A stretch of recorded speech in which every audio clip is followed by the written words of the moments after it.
Meus queridos, eu queria compartilhar com vocês o tema que Deus orientou o nosso pastor para esse ano, que é o ano da honra. Então nós estamos nessa série com várias reflexões bem profundas.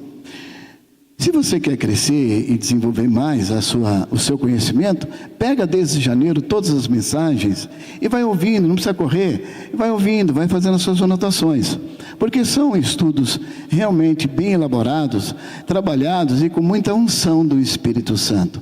Eu tenho certeza que o Espírito de Deus vai falar ao seu coração e você vai ter uma compreensão vou colocar assim, esse compêndio de mensagens ou estudos sobre honra. Hoje eu queria então falar sobre servindo sua família com o coração de Cristo. Eu fiquei ouvindo a voz interior e vi que o tema aqui cai. O tema ele me chama a atenção para coração do Senhor. Servindo a família com o coração do Senhor. Então eu tenho que falar sobre esse coração do Senhor. Eu tenho que caminhar por aqui. Mas eu quero dizer para vocês, iniciar, que em Filipenses capítulo 2, verso 1 a 11, Filipenses 2 a 11, de 1 a 11, vocês fiquem... para eu ganhar tempo, eu vou discorrendo nele e vocês vão meditando. Mas depois vocês podem ler em casa mais profundamente. Ele é muito rico, esse livro de Filipenses. A igreja de Filipos, ela nasce, nós vamos ver lá no livro de Atos, o nascimento dessa igreja. Ela nasce num ambiente quando ela surge num ambiente de muita expressão da ação de Deus, como a gente vai ver lá no livro de Atos, capítulo 16. E durante a segunda viagem de Paulo, Paulo começa a evangelizar, e ele começa a iniciar ali, ele entra, é a primeira igreja que abre a porta na Europa. O apóstolo Paulo é muito interessante. Para mim, apóstolo não é aquele que carrega anel nem broche, é aquele que é bandeirante, que sai levando pancada galho na cara, teia. É o bandeirante. Esse é Paulo, bandeirante. Ele sai na frente abrindo picadas, aí depois vem os outros arrumando aí atrás, e vem administrando, aí vem Deise colocando em ordem as coisas aí atrás, mas o bandeirante vai. E Paulo é esse cara que vai na frente. E ele, então, com o WhatsApp dele, com todo o sistema eletrônico que ele tinha na época, ele invade a Europa com essa igreja. Ele inicia lá. E como essa igreja inicia? Nós vamos ver que essa primeira igreja, nós encontramos Lídia. A Lídia, ela tem um coração aberto pelo Espírito Santo. Em Atos capítulo 16, verso 14 a 15, nós vamos ver a conversão de Lídia. Nós vamos ver também uma jovem que era oprimida por Satanás, e Paulo, fazendo essa caminhada, no capítulo 16 também, verso 18, ela é liberta de Satanás. E nós vemos um outro milagre acontecendo no mesmo capítulo de 16, não é? Atos 16, 26 e 31, nós vemos o quê? Um sobrenatural acontecendo. O que era? O carcereiro. Um carcereiro se convertendo, alcançado pelo poder de Deus, o poder sobrenatural de Deus. Deus presente na vida do apóstolo Paulo, fazendo milagres em qualquer situação. Paulo estava preso, o carcereiro, então vê a glória de Deus. Porque Paulo não se intimidou com as circunstâncias. Então as circunstâncias não podem tirar você do ponto central do Senhor. Tem gente que abandona o evangelho. Eu pensei que Deus ia me ajudar e não ajudou. Deus não é seu empregado. E se você tiver essa perspectiva de Deus, você está com a perspectiva errada. completamente errada. Deus veio buscar e salvar o que se havia perdido. O interesse de Deus é salvar a sua alma, purificar o teu pecado e levar você para o céu. E no mundo tereis aflições. E tem de bom ânimo. Eu venci o mundo. E tem gente que abandona o Senhor, abandona a igreja, abandona tudo, porque é um consumidor exigente. Consumidor exigente. Então, de vez em quando, a gente tem uma evasão, a gente conversando com os colegas pastores, a gente vê o movimento da fumaça. Fumaça que eu estou falando é de gente. Gente vem para cá, outra gente vai para lá, outra gente vai para cá. Mas são os movimentos consumidores. O evangelho não vai para frente quando você é simplesmente um consumidor. O evangelho é poder de Deus e tem que ser iniciado nessa característica de operação de milagres, Deus operando. E para isso, você precisa desconstruir, muitas vezes, a tua estrutura mental rígida, que fica só na base do conhecimento. A letra mata. Então você fica numa estrutura rígida de pensamento e deixa de operar no sobrenatural. Não, isso já não pode mais nessa época, naquela época era assim, agora. São interpretações que algum teórico trouxe e firmou isso e foi fazendo ensinos, mas foi engessando a igreja, que deixa de entender o sobrenatural de Deus, de entrar na intimidade com Deus. Se tem uma coisa mais linda do mundo, hein, Fernando? Não é aquele momento você lá no seu quarto falando com o papai? Não tem melhor lugar para a gente entender o poder de Deus do que o quarto no secreto. Não tem lugar melhor. É onde você chora, onde você ri, aonde você glorifica, aonde a unção desce e você ali está na presença do Pai. E ali não é letra, é intimidade. E aí quando entra a intimidade, o Senhor diz assim: a minha intimidade é para aqueles que me amam. E a minha intimidade, quem conhece, é minha esposa exterior. Mas também, pela convivência, conhece a minha intimidade interior. Pela convivência, pelo relacionamento. Então não é uma intimidade que não tem inteligibilidade. É uma relação de Deus conosco que nos faz compreender coisas que estão ocultas em nosso coração e que não tem sentido, e Ele vem e dá sentido, e você chora na presença, porque Ele é real. Então, nós vemos essa igreja nascendo, mas mesmo sendo uma igreja cheia do Espírito Santo, com todas essas experiências, mais tarde, ela vai enfrentar conflitos. Que tipo de conflito? Conflito relacional. Ela vai enfrentar um conflito com toda a sua experiência, e nós vamos ver que lá em Filipenses, capítulo 4, nós vamos ver o pau quebrando. Mas havia duas mulheres, Evódia e Síntique, pastor. Duas mulheres fundadoras da igreja, que tiveram experiências profundas com o apóstolo Paulo, e conversaram, e foram evangelizadas. E o que aconteceu com elas? Evódia e Síntique, mulheres líderes na igreja primitiva, estavam envolvidas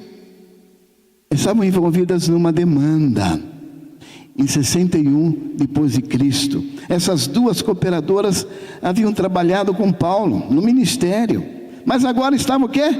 Divididas quanto ao modo de pensar, e precisavam reconciliar. Elas precisavam se ajustar, não para beneficiar somente elas, mas por conta de uma coisa maior do que elas. E Paulo está avisando, Paulo está dizendo: vão lá, conversa com elas, não por conta de uma ou por causa da outra, por algo muito maior. A minha obra a minha igreja. Tem coisas que é maior do que nós, gente. Tem coisas que é maior. E a gente precisa entender isso. Tem coisas que não tem a ver comigo, tem a ver com nós. Fala comigo, nós. Ontem fazendo um atendimento pela manhã, eu estava dizendo, é nós. Na nossa casa não tem o eu, tem o nós. Na sua casa tem que ter o nós e não o eu. E aqui é a igreja. Não sou eu, não é o pastor Cláudio, não é fulano nem Beltrano, não é o ministério A nem B, é nós. Porque a obra de Deus é maior do que a gente.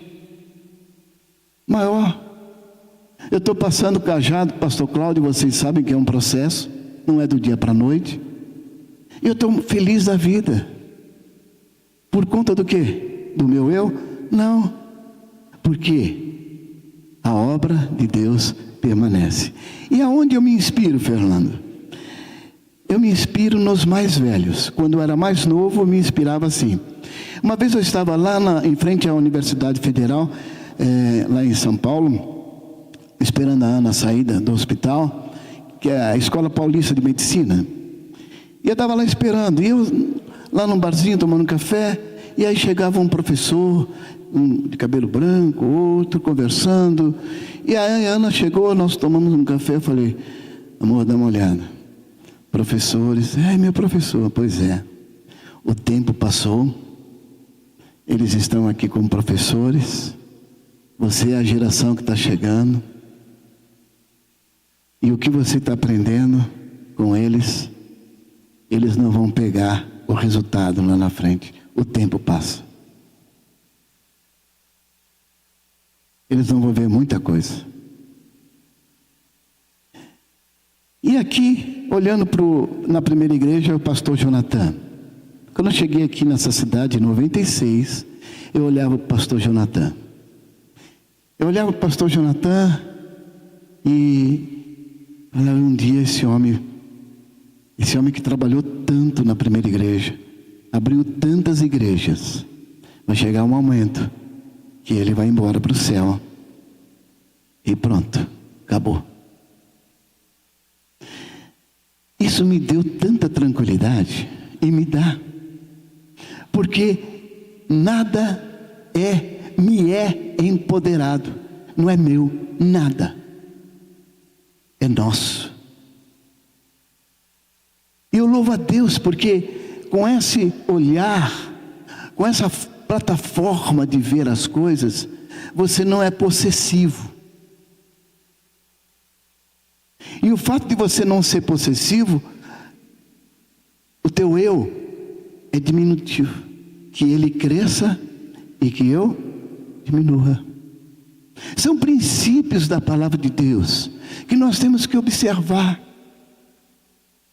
Então, nós estamos vendo aqui uma discussão de duas mulheres que o eu inchou. Não, é o meu jeito, é o seu jeito. Então, isso passa a revelar o quê? Que as experiências com Deus são poderosas, mas precisam ser sustentadas por princípios. Se você quebrar o princípio ativo, você vai se perder. Você tem que olhar o princípio. Todo remédio tem um princípio ativo. E se você começar a elucubrar, isso é, viajar nas ideias, não, mas eu acho isso, e constrói, mas não acho, o acho tem mais uma camada, aí cria mais uma camada para o teu acho, aí quando você vai criando camadas para o teu acho, você vai começando a ficar inchado. Nossa, eu pensei isso, nossa, como eu pensei isso, nossa, olha que conclusão eu tive, mas está longe do centro, do self, está longe, porque expandiu tanto, que é você, não é mais o Senhor. E o Senhor está dizendo, seja simples. É simples. Seja prudente. Fica no princípio. Não viaja na maionese. Filipenses 2 não é apenas um conselho sobre vivência, mas uma relação de coração de Cristo. E Paulo aqui escreve a uma igreja madura, mas que precisava alinhar seus relacionamentos. E ele começa mostrando algo muito interessante, que é a fonte.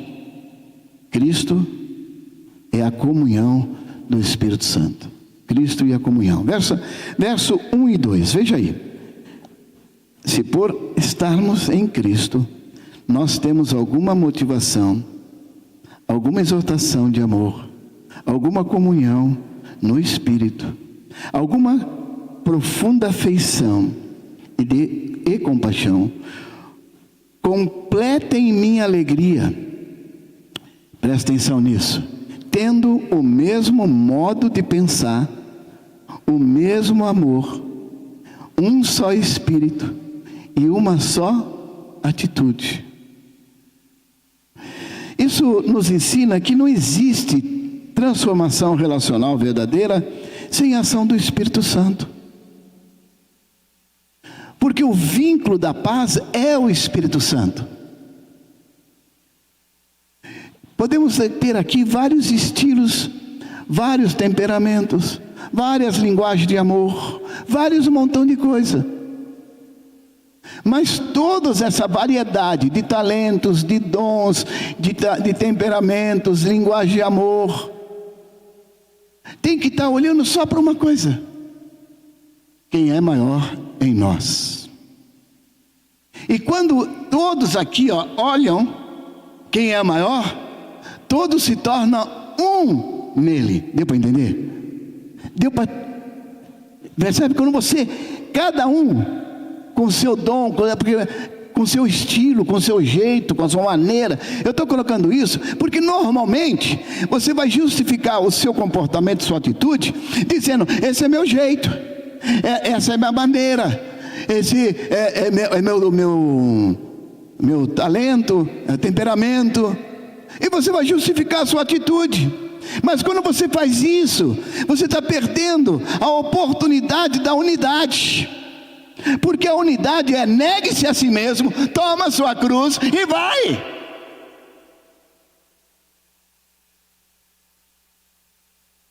E não justificar a sua atitude em dizer que é meu dom, é isso e aquilo. Não, eu tenho que colocar tudo isso que é verdadeiro, que é real, mas sob o controle do Espírito Santo, para o bem comum, que eu não mais viva, mas Cristo vive em mim. É morte. Eu me nego pelo outro, eu morro pelo outro. A senhora Deise acha para mim Efésios 5, e eu vou trazer, quando fala do papel do marido ali. Você pode ler para mim, aqui no microfone? Tem uma voz, maridos. Efésios.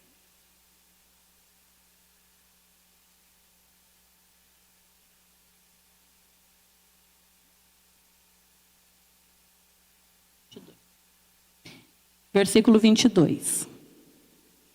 Esposas, cada uma de vocês deve se sujeitar ao seu marido como ao Senhor, pois o marido é o cabeça da esposa, como também Cristo é o cabeça da igreja, que é o seu corpo, da qual ele é Salvador. Como a igreja está sujeita a Cristo, assim a esposa está sujeita em tudo ao marido. Maridos, cada um de vocês deve amar a sua esposa, assim como Cristo amou a igreja e entregou-se por ela, para santificá-la, tendo-a purificado pelo lavar da água por meio da palavra, e apresentá-la a si mesmo como igreja gloriosa, sem mancha nem ruga, nem coisa semelhante, mas santa e sem culpa. Veja o princípio aqui. Jesus morreu, obrigado, Isa, pela sua igreja. Ele fala da esposa: estejam sob a missão do marido. Muito bem. Mas para o marido, o Senhor está dizendo: marido, morra. Você não tem que justificar, você tem que morrer, como eu morri pela igreja. E tem marido querendo fazer o quê? O tempo todo querendo mostrar que é macho. Aquele que é macho precisa negar a si mesmo. ser macho para negar, porque para se negar precisa ser macho, não no sentido biológico, porque o que eu estou falando aqui é de alteridade. Eu estou falando de você se colocar no lugar do outro, a ponto de você sentir a dor profunda do outro. E isso não é empatia. O que o Senhor está propondo é que nós morramos para o outro, que eu não mais viva. Então, quando o marido, eu vou falar aqui, colocar o marido, porque o marido é responsável pela sua casa. Não tem conversa. É o marido. E quando o marido começa a querer justificar demais, o injustificável, você já se perdeu no caminho. Marido, quando você começa a querer justificar demais, você já se perdeu. Porque não tem justificativa para justificar nada. O marido, segundo o coração de Cristo, que é o nosso tema aqui, olha lá, família com o coração de Cristo, marido responsável com o coração de Cristo, tem que morrer pela sua esposa, não tem jeito. E o amor sacrificial que você tem pelos seus filhos, pela sua esposa, vai constrangê-la, porque o amor de Cristo nos constrange. Então, Jesus, ele vem nos ensinar exatamente isso. Paulo está trazendo essa reflexão para nós. Filipenses então 2, verso 1 e 2, está mostrando a fonte, da onde vem. Então se por estarmos em Cristo, estar em Cristo, nós temos alguma motivação, se temos alguma exaltação de amor, alguma comunhão no Espírito, alguma profunda afeição e compaixão, aí vem, contemplem minha alegria, tendo o mesmo modo de pensar. Gente, tem um texto que me incomoda bastante, me faz sempre pensar, mesmo com 43 anos de ministério. Diz assim: aquele que não governa bem a sua casa não pode governar as coisas do Senhor. Isso quer dizer que a minha organização mental dentro da minha casa tem que refletir dentro da igreja, dentro do meu trabalho, aonde eu estiver. E a minha organização mental, estabelecida por princípios da palavra de Deus, me faz, Cícero, a buscar ser organizado. Eu não estou dizendo que eu sou o mais organizado do mundo, não. Eu estou dizendo que eu tenho que buscar ser organizado. Na minha casa, por exemplo, não tem jeito. Eu vejo um lixo reciclado, já vai para o reciclado. Eu não aguento. Eu já tenho um lugar lá, até falei para o Arthur, falei, esse canto é o canto do pré-lixo. Para não ter que ir toda hora lá fora, tem o pré-lixo. Então é aqui. Põe nesse canto da ilha aqui, que eu vou passar. E passo, já levo. E para caber mais, eu amasso caixa, eu aperto, pet, tira o ar de dentro, e aí depois põe a tampinha para o ar ficar preso, não entrar ar. Eu amasso os negócios de ovos para caber mais lixo.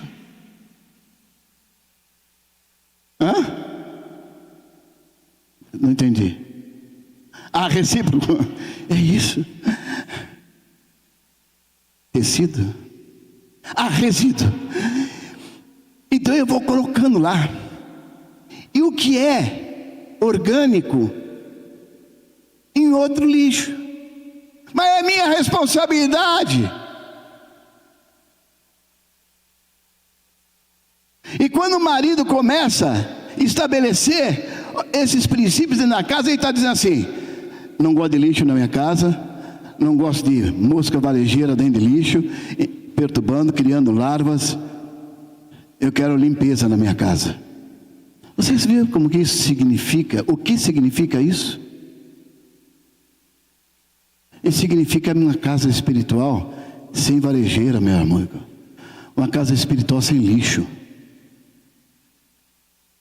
Aí chega na sua casa uma bagunça do caramba. As coisas não têm ordem. Você já percebeu o quanto de tempo você gasta procurando a biboca da parafuseta que você não sabe onde colocou? Porque você é desorganizado. E sai procurando. Cadê aquela chave de fenda que estava aqui? Eu que sei, marido, você é sua ferramenta. Mas estava aqui. Mas por que você não põe na caixa, cabeçudo? Pegou, põe no lugar. Tirou, põe lá, leva de volta. Põe no lugar. Então, o coração de Cristo é um coração organizado. Aí a esposa vai falar com você, você fica bravo. Mas fica bravo por quê? Se ela tem razão. Se ela está te ajudando. Amor, organiza assim. Porque a cabeça da mulher, ela tem mais um senso de organização. Aproveite, larga a mão de ser burro. Desculpa. Escapou. Aproveita o senso de organização dela. E aí, amor, como que você faria? Suga o conhecimento dela, suga o estilo, como que você faria? Fazer assim. Faz, aproveita. E aí depois, o próximo passo é estabelecer hábito. O comportamento, você já sabe como fazer. O comportamento ainda você não tem. A prática do comportamento te levará a hábitos. Aí logo, pronto, é que nem engatar a marcha do carro. Pum, pum, pum, pum, pum. Não pensa mais para fazer. Já está fazendo. Isso tem que vir dentro de você. Não tem jeito. Eu chego em casa, eu já chego pontuado. Eu já venho da rua, já venho pontuado. Aquela minha frente não está legal. Eu já chego pontuado, eu chego pontuadíssimo. Não, eu preciso passar o aspirador de pó na minha sala, não está legal. Eu fico pisando em terra, não suporto mais nem a pau. Pisar em terra, Fernando, pelo amor de Deus. Não, senti um negócio estralando embaixo do meu pé, não vai dar. Né? Então você tem que chegar pontuado. Não tem outra coisa para fazer, não ser aquilo.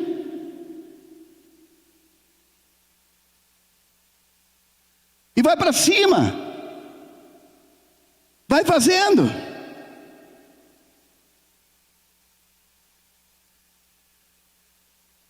Agora, o coração de Cristo produz o quê?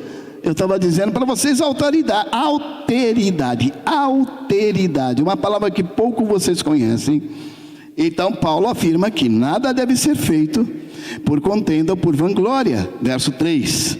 Nada façam por ambição egoísta ou por vaidade, mas humildemente considerem os outros superiores a si mesmo. Isso é alteridade. Alteridade dentro de casa. Tem que ceder, gente, por uma coisa maior chamada casamento. Cede para conversar. Não se gladeiem. Se coloca no outro. Contenda é disputa, vanglória é exaltação pessoal. Muitas famílias não sofrem por falta de amor, mas por amor ainda contaminado pelo ego. Muitas famílias não sofrem por falta de amor, mas sofrem por estarem contaminados pelo ego.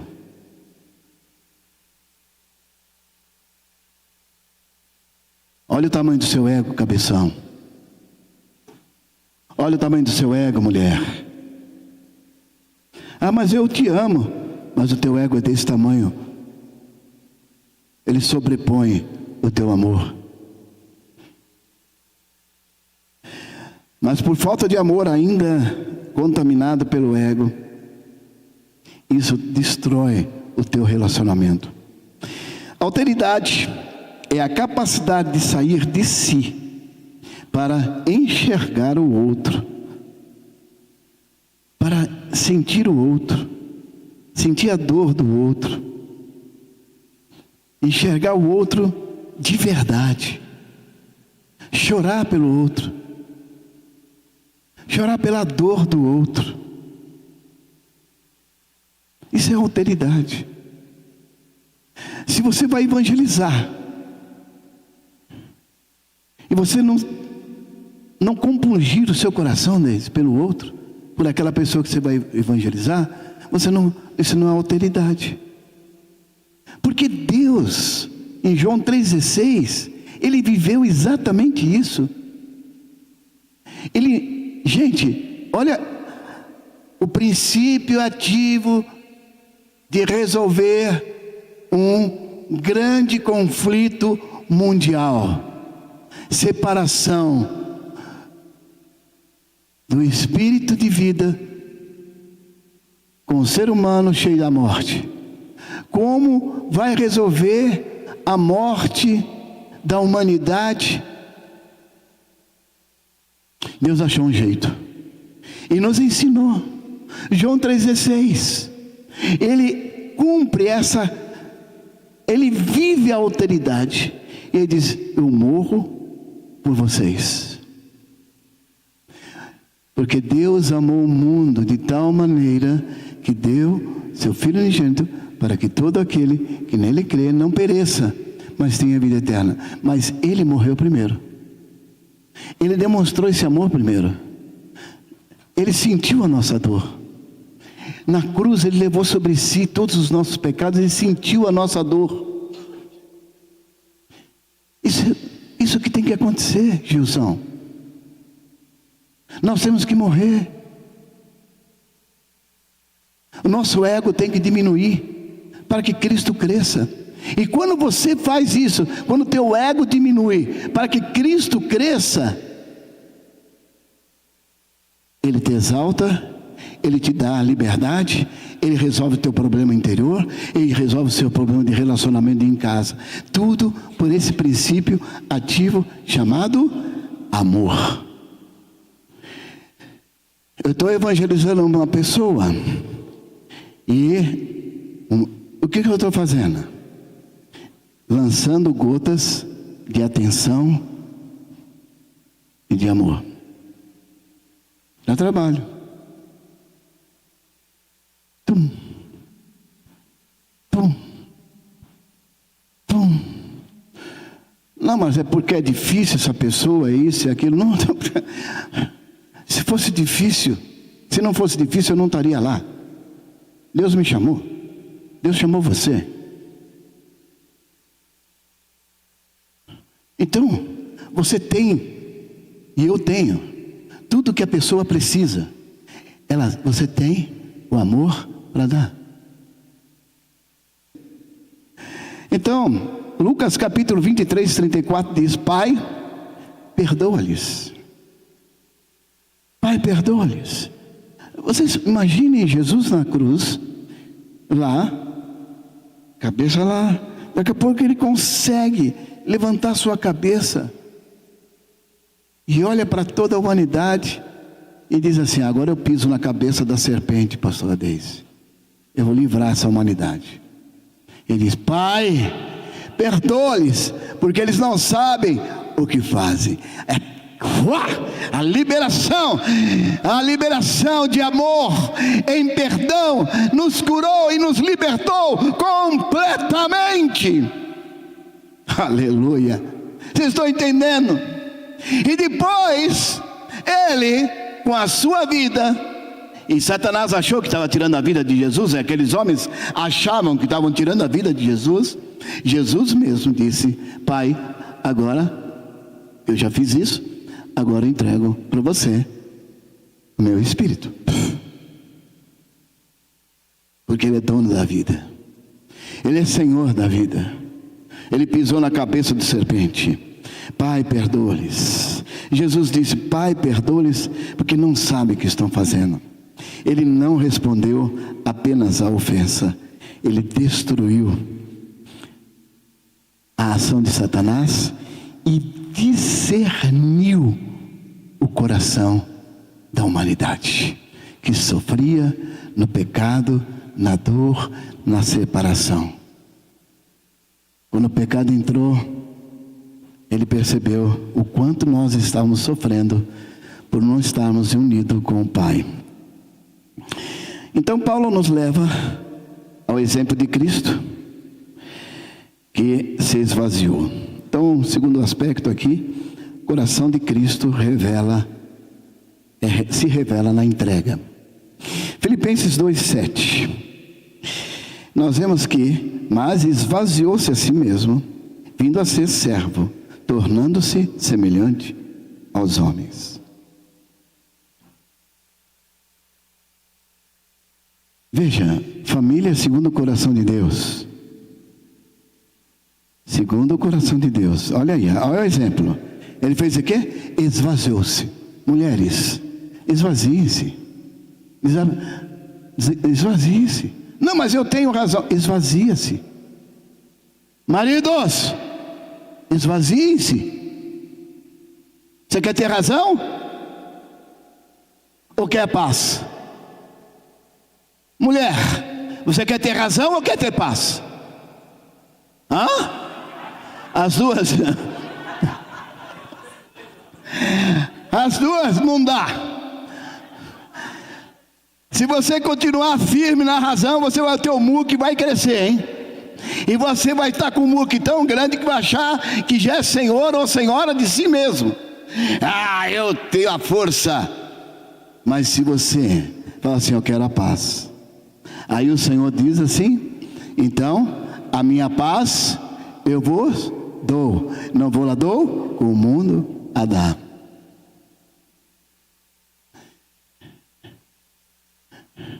O texto que a pastora leu para nós em Efésios diz que como Cristo amou a igreja.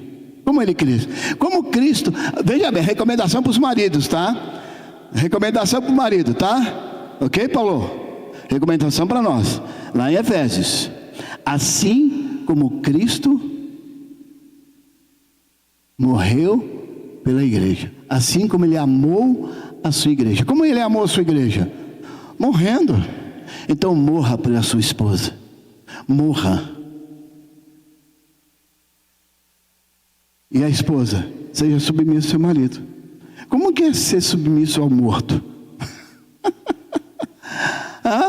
Como é se submeter ao morto? Vocês perceberam? Faz o texto ao contrário agora. O marido morreu para si mesmo. Como que a esposa agora fica submissa àquele que está morto para si mesmo? Deu para entender? Vocês estão compreendendo o que eu estou falando? Quando isso acontece, há um equilíbrio, porque aqui não tem peso, e aqui também já não tem peso, porque aqui está submissa a esse comportamento aqui de morte total, de abnegação. Eu estou abnegado, eu estou pronto para te amar, querida. O que a gente precisa fazer aqui? O que nossa casa aqui precisa ajeitar para organizar?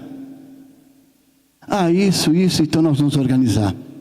A partir de amanhã ou de hoje, nós vamos organizar. Vamos sentar e vamos fazer uma organização na nossa casa. Começa de fora para dentro, tá? Isso quer dizer, quando você começa a organizar aqui fora, teu quintal, tuas coisas e tal, você começa a organizar aqui dentro. Dá para entender o que eu estou falando? Dá para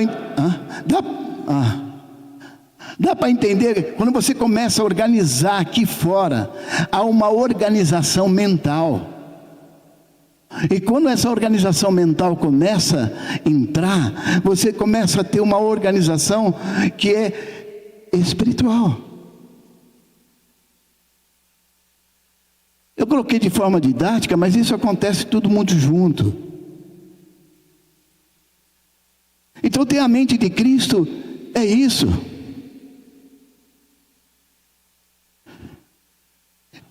Marido, seja proativo. Chega pensando o que pode fazer para melhorar, arrumar lá na casa, ajeitar. Eu fui na casa do Márcio e eu gosto de ir lá. Por quê? O Márcio sempre arrumou alguma coisa. E arruma bonito, filho da mãe.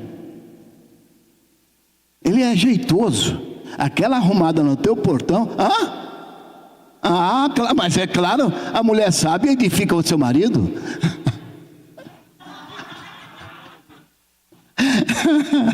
É isso. E ele fez um serviço no portão maravilhoso. Ele falou assim: demorei um mês, né? Mas eu consegui. Que legal, persistência. E é gostoso chegar na casa, né, de alguém que está tudo bonito, tudo organizado. A gente vê a cabeça da pessoa, vê a cabeça da esposa. E como eu fui acompanhando, eu vi quando foi feito o estúdio. Eu fui lá, dei meus palpites, falei mal de alguma coisa, talvez, é possível. Será? E ele foi, daqui a pouco ele arrumou aquela grama, depois fez um cenário legal para fotos, onde está arrumando, onde está as células. Que legal! Aí pintou o chão da garagem, pintou a calçada, tá lindo. Tá gostoso de entrar. Eu tenho prazer de entrar naquela casa, Márcio. Ela me convida para estar lá. Ela me convida. Agora a casa bagunçada não me convida, mas nem a pau. Veja, mas isso aqui, um comportamento que a gente precisa ter. Tem coisas que a gente não consegue fazer de uma vez, mas você sabe que precisa fazer, e você vai fazer. Está na sua lista. Então o Senhor diz lá em João 13:5, depois disso, derramou água numa bacia e começou a lavar os pés dos seus discípulos, enxugando com a toalha que estava em sua cintura, mostrando que a autoridade no reino nasce na entrega. A autoridade do marido nasce na entrega do marido. Olha o coração de Deus aqui.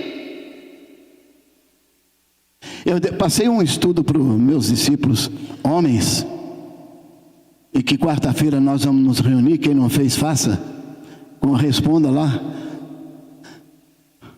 Que faz um olhar, é uma autoanálise, olhando para si. E você precisa fazer esse olhar, você precisa fazer uma autocrítica, senão você não avança. Você não pode ter medo de olhar para você. Não pode. Eu preciso. Uma vez eu cheguei, acho que um domingo, às 3, falei: Fernando, eu preciso que você me fale algumas coisas para mim. Não foi? Não importa meu título, nem meus anos. Eu preciso ter um olhar, ainda que eu concorde ou não concorde, mas eu preciso ter alguém que fale alguma coisa diferente do que eu penso, ou que não seja diferente, mas que fale, para me dar certeza ou não certeza. É importante. Nós somos de amigos. Você precisa de amigos. E quem não tem amigo, diz Provérbios 18:1, quem não tem amigos é orgulhoso e gosta de estar só. É orgulhoso. Se você, marido, Jesus não andou sozinho, não. Jesus tinha os discípulos, Jesus tinha o Pai. Ele que fazia, ele conversava. E quem anda sozinho só está interessado em si mesmo. É orgulhoso. Não quer nem ser chamado a atenção, orientado. Já fica bravinho. Aí você perde, porque é na multidão de conselheiros que tem sabedoria. E você tem que pegar isso. Eu acho que a coisa mais linda é pegar todos os temperamentos, Cíntia, pegar todos os temperamentos e você fazer pergunta, como você faria Você é o melancólico, como você faria isso? Eu faria assim. E você, sanguíneo, como você faria isso? Eu faria assim. E você, fleumático, como você faria isso? E assim por diante. Aí eu vejo o teu olhar de todos os temperamentos, como eles pensariam. E dessa forma eu tenho sabedoria, porque eu tenho um olhar de todos os temperamentos, dos 5 temperamentos. Eu tenho um olhar da mesma peça, a mesma coisa, eu tenho vários olhares. Eu não fico com a minha, eu abro para outros conhecimentos. Dá para entender o que eu estou falando? E quando você fecha em você, você não possibilita ampliar o teu olhar. João 13,5 diz: depois disso, derramou a água na bacia. Essa é a atitude. Maridos, esposa, derrama água na bacia. Derrama água na bacia. Demonstre amor, carinho, não exija. Submeta ali, ó, derrama. Abrir mão, servir, amar sacrificialmente, como ensina Efésios. Marido, amem suas mulheres, assim como Cristo se entregou por elas. Terceiro ponto, para ir fechando, o coração de Cristo na prática. Paulo então ensina que devemos desenvolver a salvação. Presta atenção, desenvolva, é um processo. Desenvolva a vossa salvação, é um processo. Filipenses 2, capítulo 2, verso 12 e 13. Estamos no mesmo capítulo 2 de Filipenses. Que naquela época vocês estavam sem Cristo, separados da comunidade de Israel, sendo estrangeiros quanto às alianças da promessa, sem esperança, sem Deus no mundo. Mas agora, em Cristo Jesus, vocês que antes estavam longe, foram aproximados mediante ao sangue de Jesus Cristo. Ou seja, viver na prática o que Deus já operou. Ele alerta, ele faz um alerta contra murmurações. Ele faz um alerta. Verso 14, Filipenses 2,14. Façam tudo sem queixas nem discussões. Quantas vezes na sua casa tem queixas e discussões? Na sua casa tem mais queixas e murmurações? Ou na sua casa tem mais palavra de amor e de afirmação? Você na sua casa mais reclama do que afirma? Ou mais afirma do que reclama e murmura? O Senhor está dando para nós um princípio aqui: sem murmuração, sem queixas, sem discussões. E na igreja, na sua equipe de trabalho? Ah, mas eu acho que tinha que ser assim, que não sei o quê. E quando a sua ideia não é aceita, em vez de você ir no mesmo espírito coletivo, você sai dizendo assim: ah, mas eu achava que tinha que ser assim. Você quer o quê? Partido? Partido, o nome já dá. Está partido. Não está unido. Nós temos um país cheio de partidos e nada de unidade. É um monte de partido, um monte de ideias. Todo mundo tem ideias, todo mundo acha que é o dono da verdade, mas todos estão partidos. Então o Senhor está dizendo para você: o quanto mais você reclama, ou o quanto mais você ama. Mostrando então, Filipenses 2,14 está mostrando que o ambiente da casa revela quem governa. O ego ou o Espírito Santo? Quem governa? O ego ou o Espírito Santo? Se for o ego, vai ter reclamações, vai ter dissensões, vai ter discussões. Ego grande. Mas se for o Espírito Santo, vai ter paz, vai ter graça. É o que vai ter. A vigilância espiritual é essencial. A vigilância espiritual é essencial. 1 Pedro 5,8. Sejam sóbrios, vigiem. Presta atenção. Sejam sóbrios e vigiem. Um princípio. O diabo, o inimigo de vocês, anda ao redor como leão, rugindo, procurando a quem possa devorar. Pois onde não há princípios, meus irmãos, há brechas. Se você não segue princípios de Deus, você abre brecha. Se você entra só numa exposição de ego, você abre brecha. Anda no Espírito, confia no Senhor, creia, Ele vai fazer. Ele vai fazer. Maridos, pega, pelo menos os meus discípulos, pega aquele material que eu dei para vocês no Natal, faça com a sua esposa, estude com ela, faz ela falar com você no mesmo conhecimento.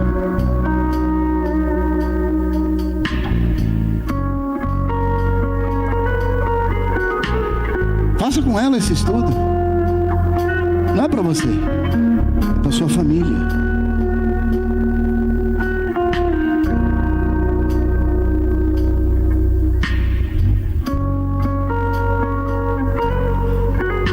Satanás está trabalhando para destruir a sua casa. E você está em silêncio, vendo a coisa cair, sem rugir como um leão. A sua casa cai e você não se manifesta. Tudo porque o teu ego é grande. Você não quer ceder. Sua casa tem que se tornar uma casa de paz. Filipenses 2 são vividos. A casa se torna um ambiente de paz. Jesus declarou: paz está nessa casa. Lucas 10:5. Famílias alinhadas tornam-se instrumentos do reino, cumprindo a grande comissão, em Mateus 28. Famílias alinhadas se abrem para ser uma casa anfitriã. Não, eu quero fazer um GDF aqui na minha casa.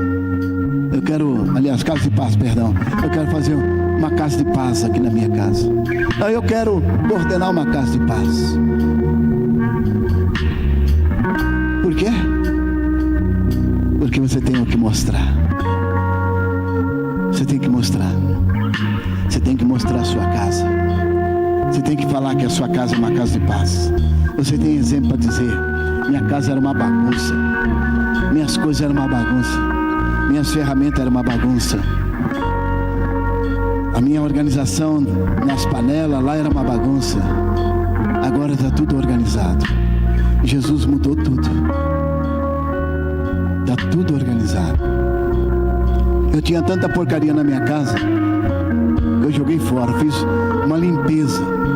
Esse monte de porcaria saiu de dentro de mim. Vocês estão entendendo o que eu estou dizendo, né? Sua casa física é a sua casa aqui, ó. Sua casa aqui.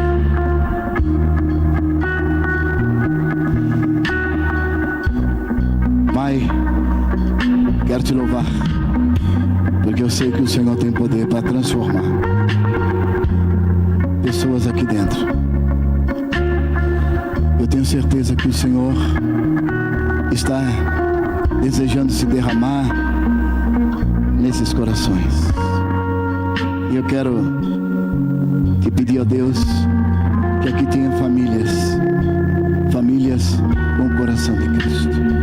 E se você quer que a sua família seja uma família com o coração de Cristo, e que você vai iniciar um processo, você vai iniciar uma caminhada, você vai se comprometer com a sua esposa, com o seu esposo, de iniciar uma caminhada, e que o ego não terá mais lugar. O que terá lugar é o Espírito Santo. E se você quer isso, eu quero te convidar a você ficar em pé, porque Deus vai fazer essa obra.